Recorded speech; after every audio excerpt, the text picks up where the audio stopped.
So I am going to walk you through how I made this wall. So it's actually extremely simple. This is peel and stick wallpaper. I got it on Amazon for $18. I use a lot of peel and stick wallpaper, and unfortunately this isn't one of the most sticky ones. So I did, if I would see edges come up, I did have a wallpaper adhesive that I would use. The nice thing about this one is that you can't see where the breaks are. So sometimes when you use peel and stick wallpaper, it's really easy to see where the different sheets are lining up. I think the nice thing about this one is really you can't see where that break is.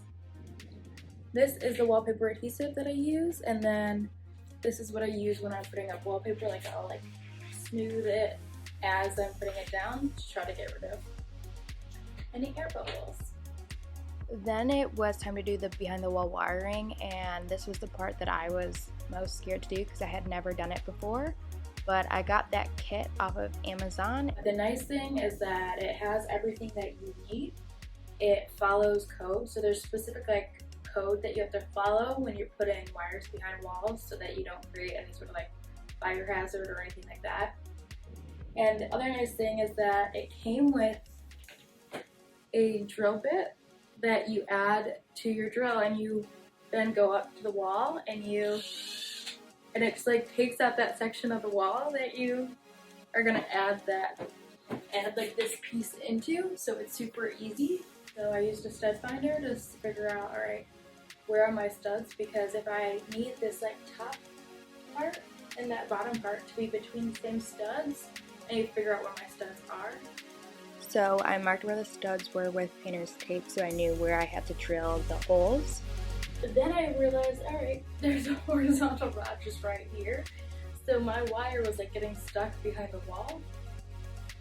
So I ended up having to take an old hanger and shove it up there to try to scoop it down, and luckily I was able to get it.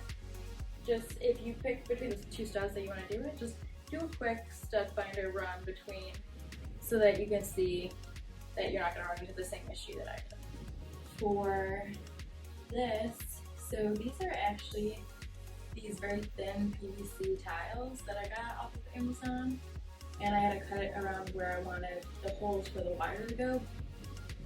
Then I decided that I wanted some LED lights on the back, which it plugs into a USB port on the back of my TV. Now when I turn on my TV, the LED lights automatically turn on. You can make them a bunch of different colors, so I could make it a purple or a pink or whatever I want. And I think overall it just makes it look a lot fancier than the plain white wall that it was. So yeah, it was one of my quickest projects. I did it all within a couple hours. So I think that this is definitely something that if you're new to DIY but you want to spice it up, you can try something like this, and it's super easy. As always, if you found this helpful, please subscribe to my channel and check out my other tutorials.